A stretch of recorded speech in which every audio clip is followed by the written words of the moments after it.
What's up everyone, Train Freak here, and typically I don't do these little impromptu videos, but I felt like this is a good one I need to do because somebody made a video. I'm not going to mention any names because I'm not that type of person, but that person mentioned that he liked another manufacturer's decoder a lot better than what I use. And so I said I disagree, left it at that. And of course, somebody else commented on it, came up with one of those acronym names, which I have acronym names for the other ones too. But that's okay. But the comparison wasn't really apples to apples, because that person did make a sound comparison video. Now, if you just want to hear the locomotive go ding ding, choo choo, and either chuff chuff or rum, whatever sound you want it, whether it's diesel or steam, you could probably go with any brand of decoder out there. As far as some of the features that I prefer, not just any brand can do this, to my knowledge at least. If there is another branded decoder out there that can do it, please comment in this video below so that way I can look into it. Alright, so this locomotive in front of you, it is an EMD FP7 that I bought DCC ready. I put Soundtraxx Tsunami2 in it.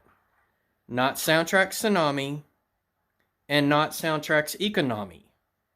Those are all different decoders, and none of the three are the same. Tsunami 1 has been replaced for a reason. It's outdated, and Soundtraxx no longer manufactures it. But I do know you can go and buy some of these locomotives that are considered new old stock. Walders, I think Bowser has some too. Some of the older Atherns that come with Tsunami, not Tsunami 2, Tsunami. Like I said, those decoders have been replaced with Tsunami 2. Now, Soundtraxx also has the Economy decoder, which is nothing but Soundtraxx's value line decoder.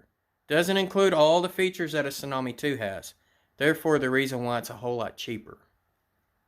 If you're like me and you want prototypical sound, here's my reasons why I went with Tsunami 2.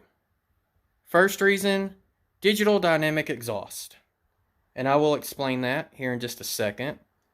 And then the second reason is because now I can link sound in my Tsunami sound cars to work with my locomotive. I get more than just flat spots, flange squeal. On my stock cars, I get cattle or goats, depending on whichever I program in it. But also, when my train brakes, instead of just hearing the braking on the locomotive or intermediate brakes, now I can get full train braking if I have several Tsunami sound cars in my consist. And hear just like a prototypical train would brake through the freight cars, not the locomotive. Alright, so first let's go over digital dynamic exhaust, or DDE. And like I said, I do not think any other manufacturer has this out there. Alright, I will warn you that when I start this locomotive up and it starts moving, it's automatically got the bell programmed in it because this is a passenger locomotive, not a freight. However, I have a heavy train here. You can see I added some weight in some of the cars by loads. That pulpwood load is ceramic, so it's very heavy. But I just threw some cars on here. That box car is the only one that's got my Tsunami sound car in it, which I will show in a minute. Okay? But that dude, solid brass, really heavy. So you're going to hear the difference of the prime mover once we crank this up.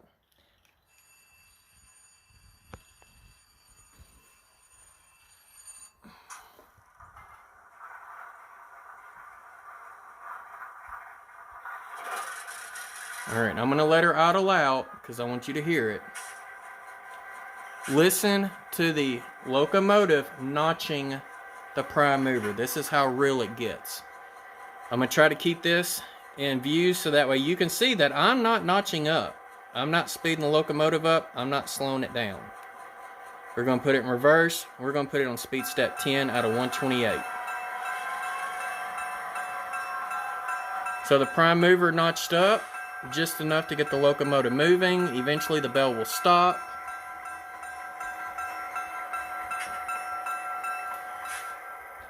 And I'm walking as this locomotive is moving, and we are fixing to connect to our load. I'm going to step on the step stool so you can see it better. Now listen.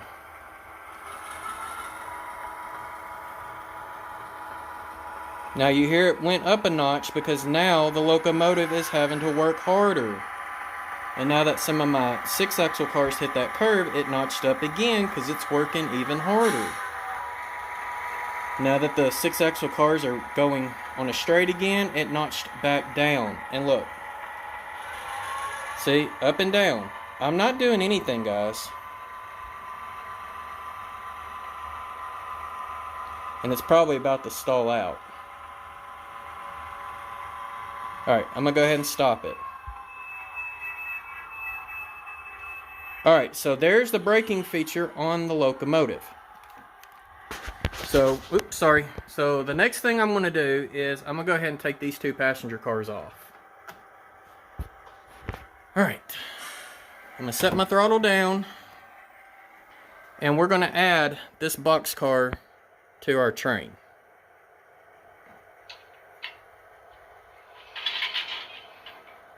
Okay, so now you can hear the conductor release that handbrake.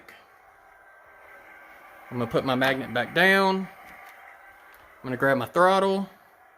I'm going to hit 8, function 8, 4 times, and you're going to hear the air brakes fill the air reservoir in the boxcar.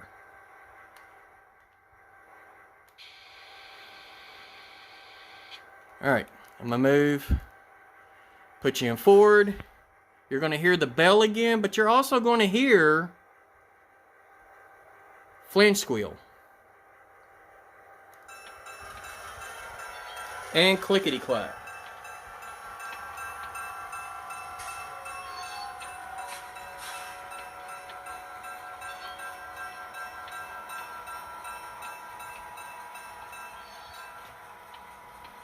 Okay, so now what I'm going to do, and I can't do shift 11, so what I'm going to do is shift 0. Oops, I guess that didn't work. This is going to be tricky to do one-handed. Alright, I'm going to set her down so that way you can hear it. Let's do a shift 11 when our boxcar gets a little closer.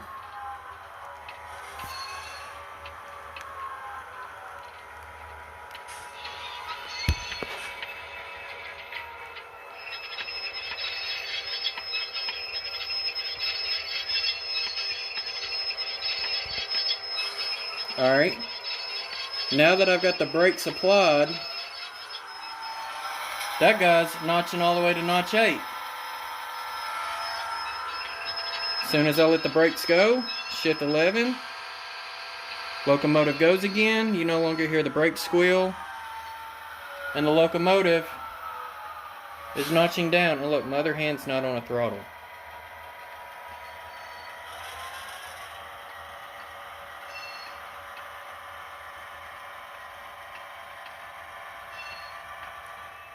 Alright, now I'm stopping it with just by a regular deceleration.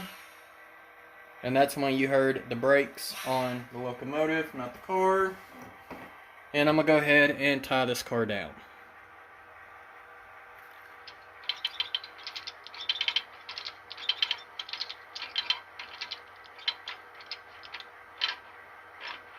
Alright, so now if I was to move this locomotive again, you would not hear the flange squeal and the clickety clack of that boxcar.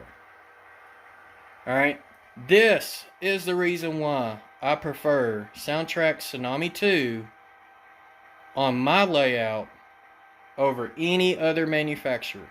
is these realistic, prototypical sound effects that I have yet to find other manufacturers that have it. So, like I said, if you are using a different manufacturer's decoder that does these same things, please share in the comments below. Upload a video, link your video, and show me where these effects are automatic from a different manufacturer's locomotive and not from a Tsunami2 from Soundtraxx. Alright, other than that, y'all take care out there, be safe, and happy railroading.